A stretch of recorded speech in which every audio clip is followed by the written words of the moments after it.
حلقة النهاردة يا جماعة حلقة نار.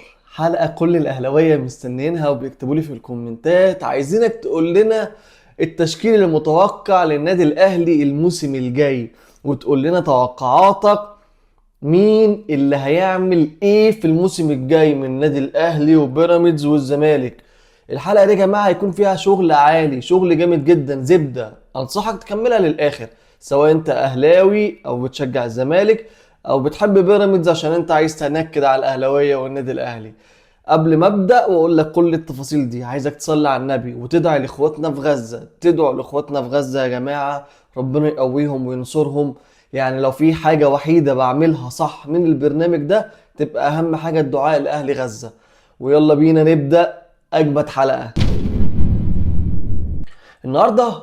هقول لكم توقعاتي السنه الجايه في الدوري والكاس وافريقيا والكونفدراليه، والاهلي هياخد ايه والزمالك هياخد ايه. بس قبل ما اقول لك كل الكلام دوت، عايزك تركز معايا عشان هقول لك التشكيله المتوقعه للنادي الاهلي. النادي الاهلي السنه الجايه هيدخل بتشكيله عامله ازاي وناس عامله ازاي. هتقول لي يا عم انا عارف اقول لك لا، سيبني امخمخ لك واديك الزبده.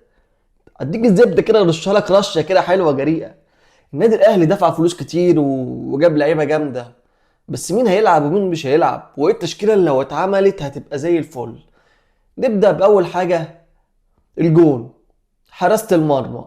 انا بالنسبه لي وبالنسبه للمدرب ريفيرا، اكيد هيبقى شوبير، والشناوي هيبقى الاحتياطي، او كل واحد فيهم هياخد بطوله. بس الكلام ده مش هينطبق على المنتخب. حسام حسن لا، هياخد الشناوي، وانا بقول لك من دلوقتي. تاني حاجه، خط الدفاع يا معلم هيبقى كالاتي: محمد هاني. هتقول لي محمد هاني؟ اقول لك محمد هاني مع ريفيرا السنه الجايه هيبقى في حته تانية. وريفيرا للعلم مقتنع بيه بنسبه كبيره جدا جدا جدا، شايف اللي هو بيأدي المطلوب منه وهيطلع منه شغل عالي جدا. فبنسبه كبيره هيبقى محمد هاني. طب ومين جنب محمد هاني؟ من اقول لك يبقى المساك اللي ناحيه محمد هاني من ناحيه يمين هو ياسر ابراهيم. تقول لي ايه يا عم؟ اقول لك ياسر ابراهيم، بص، بيعمل اداءات عاليه قوي واداءات متوسطه، بس ما بيقلش الا بقى، كله بيغلط. بس ياسر ابراهيم هيبقى، عشان هو كمان بيلعب برجله اليمين، فهيبقى من الناحيه بتاعت محمد هاني. طب الناحيه التانيه هيبقى ياسين مرعي، والميزه اللي بيلعب برجله الشمال فيعرف يحضر لعب ويطلع لعب، زي الله يمسيه بالخير محمد عبد المنعم. هتقول لي إيه يا عم، هو عشان بيلعب برجله الشمال هيبقى في ناحيه الشمال، وايه شغل اوروبا ده؟ اقول لك ما هو ده المفروض يتم. ما احنا جايبين ريفيرا عشان الشغل بتاع اوروبا. تمام. طب مين هيبقى جنبه؟ محمد شكري. فتبقى عندك كده خط الدفاع: محمد شكري، ياسر مرعي، ياسر ابراهيم، محمد هاني. طب نطلع لخط النص اللي هيعمل مزيكا وعظمه الموسم الجاي باذن الله، باذن الله لو مفيش اصابات. هتقول لي مين؟ اقول لك عجبني السؤال. اقول لك هنبدا باول واحد: الدبابه، الدبابه الماليه، اليو ديانج.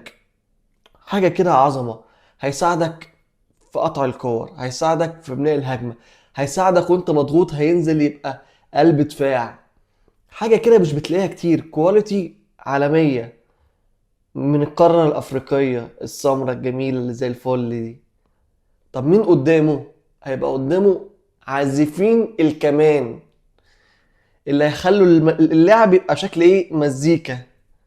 هتقول لي مين؟ اقول لك بن رمضان وجنبه امام عاشور. هتقول لي انت بتكروتهم؟ بقول لك لا، انا عايز اقول لك الاتنين دول لو لعبوا وانسجموا مع بعض، النادي الاهلي هيبقى في حتة تانية الموسم الجاي. الاتنين دول بالذات اكتر من اي حد في الفريق. الاتنين دول كواليتي عالي جدا. امام عاشور ان شاء الله ربنا يشفيه من الاصابة هيرجع، ولما يرجع هيبقى بمستوى عالي. ولو رجع لمستواه وعلى على مستواه مع المدرب الجديد، هياخد الاهلي وينطلق في حتة تانية. انسى بقى اللي فات كله. وكمان حد هيساعده. بن رمضان ده يا جماعه شفتوا عمل إيه في كاس العالم؟ كان بيقدم مزيكا، والواد ما شاء الله هو عايز يجي يلعب في الاهلي. اكيد هتبقى محطه ليه، بس هو عايز يلعب في الاهلي. يعني عايز يدي الاهلي سنتين تعب وعرق والحان موسيقيه. انا بص، انا اسميه مش عارف اسميه ايه، انا اسميه عازف الكمان بس هو فنان. تيجي بقى لخط الهجوم. خط الهجوم، طب هتقول لي طب هو اللعيبه دي مفيش بدايل ليها؟ اقول لك لا، في ليهم بدايل. يعني عندك ديانج بديله هيبقى مروان عطيه، مش هننسى فضله، الراجل ربنا يشفيه من الاصابه، فنان ونجم وليه مستقبل. تمام. طب امام عاشور وبن رمضان يا باشا، دول ما لهمش بديل. دول ما لهمش، لو ليهم بديل هيبقى بديل نفسهم.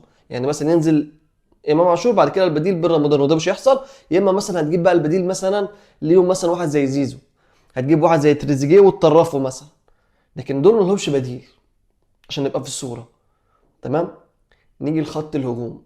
خط الهجوم هيبقوا برضو ثلاثة، يبقى احنا كده ايه، لعبنا 4-3-3. تمام. نيجي لخط الهجوم. عندك من ناحيتين ما شاء الله، يعني عندك غزرة زي ما بيقولوا. هتقول لي مين اول واحد؟ اقول لك اكيد اكيد زيزو. زيزو هيلعب، زيزو اساسي. تمام. حد بالكواليتي دي، ده نادي الزمالك كان حاطه في الثلاجه شهر ونص، جه كاس العالم معاك كان من احسن اللعيبه، ولا كانه بيلعب في النادي الاهلي بقاله 3 سنين يا راجل. يا جدع المال الحلال اهو، المال الحلال اهو، حاجه عالميه يا باشا. تمام. فزيزو اكيد اكيد معانا زيزو. الناحيه التانيه تريزيجيه، والاتنين ما شاء الله بيعرفوا يعملوا تبديلات اثناء المباراه، وبيعرفوا يلعبوا على الناحيتين، مش بشكل جامد بس بيعرفوا يلعبوا على الناحيتين، وبيعرفوا يتميزوا في الناحيتين. وان شاء الله يكون تريزيجيه رجع لمستواه ونسي موضوع كاس العالم والدنيا ظبطت معاه. تمام. طب مين البدائل ليهم؟ اقول لك البدائل ليهم تريزيجيه، عندك طاهر محمد طاهر. تمام. وحسين الشحات، ونفس الوضع طاهر محمد طاهر وحسين الشحات لزيزو. فانت عندك بدايل ان شاء الله تكفي وتودي. وكان نفسي ان يكون احمد عبد المنعم بديل ليهم، بس هو اللي مش حابب. طيب والهجوم عندناش وسام. هرد عليك في موضوع وسام بس بعد ما ارد على النقطه دي. عندنا الهجوم جرادو شهر هيبقى هو اعتقد بنسبه 90% الاساسي، وهينفجر انفجار كبير، الا لو انفجار محمد شريف عداه. ده لسه بقى، بص هنشوف مين اللي هينفجر اكتر، بس هما اتنين ايه بدايل لبعض. في ماتشات هتلاقيهم نازلين هما الاتنين اساسي، هيبقى اتنين راس حرب. وبقول لك من دلوقتي خد. طيب انت كنت بتقول لي موضوع وسام. وسام لما يضيع من النادي الاهلي دي خساره كبيره للنادي الاهلي وخساره لاي فريق. بس في نقطه، وسام كان بيعمل ادوار غير الادوار المطلوبه منه. تمام. كان هداف، يعني راس حربه، وكان بيشوط ضربات جزاء وفاولات. بس تعالى نحسبها واحده واحده. ضربات جزاء عندك زيزو، خلاص ما فرقتش، بالعكس زيزو احسن. عندك فاولات، عندك هتلاقي ممكن امام عاشور، ممكن تريزيجيه، ممكن زيزو، فممكن يعوضوه. ممكن، بقول لك ممكن. طب راس حربه، اللي هو راس حربه انا بس في المنطقه بجيب اجوان، لا. عندك محمد شريف حساس وعنده حساسيه الهداف، وجرادو شار لو رجع لمستواه وانفجر هيبقى نقله كبيره جدا. تمام. طب يعني احنا كده هنعوضه، باللي موجود. تمام. ضيف عليهم المبلغ اللي هناخده من بيع وسام، يأهلك انك انت تشتري اي حد تاني انت عايزه في اي مركز، لان هو مبلغ كبير، كواليتي كبير. وانا ان شاء الله في فيديو هينزل قريب، اغلى 5 صفقات اتباعت من النادي الاهلي. تمام. والله يا جماعه الواحد بيصور لكم وهو تعبان، فما تبخلش علينا لو انت وصلت للنقطه دي بلايك وسبسكرايب. يعني عايزين دعم، والله الواحد بيتعب عشان يقدم المحتوى في وسط الاحداث اللي بتحصل. الواحد نفسيته زي ما انتم شايفين، يعني باين اكيد باين عليا في احداث غزه. فربنا يقوي الشعب الفلسطيني ويقوينا ويساعدونا واحنا بنقدم محتوى. عايز اقول لكم الاداء البدني للنادي الاهلي الموسم الجاي هيبقى اسطوري، هيبقى حاجه في حته تانية، هيبقى حاجه معديه. تمام. طبعا انا قايل لكم ان انا هتكلم في التوقعات الموسم الجاي. تمام. كنت عايز اعمله فيديو لوحده بس قلت لا، انا بحب اختصر، اجيب لك ايه الاختصار. النادي الاهلي السنه الجايه لو ظبط كل الادوار وكل الخطه اللي عايز يعملها ريفيرا، عايز اقول لك النادي الاهلي هينافس على كل البطولات اللي هيخشها، بس بنسبه 90%، بلاش 90، بنسبه 80%. النادي الاهلي هياخد السنه الجايه الدوري وافريقيا والسوبر الافريقي. الله الله الله الله الله الله، انت بتقول ايه؟ بص انا عارف الدوري السنه الجايه هتبقى منافسه شديده جدا بين النادي الاهلي وبيراميدز. انت كنت مستني اقول الزمالك صح؟ الزمالك هينافس بس مش المنافسه القويه.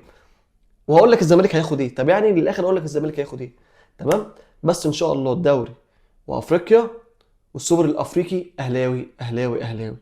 طب بيراميدز هياخد ايه؟ بيراميدز هينافس على الدوري وهينافس على افريقيا، بس ممكن يكسب كاس السوبر المصري. تمام. انا متوقعاتي، مع انه عامل صفقات وبيعمل صفقات وهيعمل، عايز يعمل حاجه بوم يعني، هو عايز ياخد كل، يعني هو هدفه السنه الجايه الدوري اساسا. فربنا يقوينا بقى ويقوي جمهور الاهلي على اللي هيحصل السنه الجايه. طب نادي الزمالك يا معلم، نادي الزمالك عنده فرصه ينتش الكاس. تمام. والكونفدراليه مش هتبقى سهله زي السنه اللي فاتت اللي هو الزمالك ما عرفش ياخدها، بس ما عرفش ياخدها اللي هم ركزوا مع موضوع زيزو ودخل في غلط في اداره الزمالك. تمام، ما احنا عارفين من زمان. تمام. وممكن ينافس على الكونفدراليه في حاله لو هو نافس على الكونفدراليه وعرف ياخدها، ده بنسبه 70%، بس الكاس بنسبه 80%. الزمالك بيعرف يكسب الكاس والسوبر، اللي هي حاجات من ماتشين ثلاثه دي بيعرف ينتشر. تمام. فاكتب لي في الكومنتات تتوقع الاهلي هياخد السنه الجايه، وتوقع تشكيله الاهلي هتبقى عامله ازاي. وبس كده.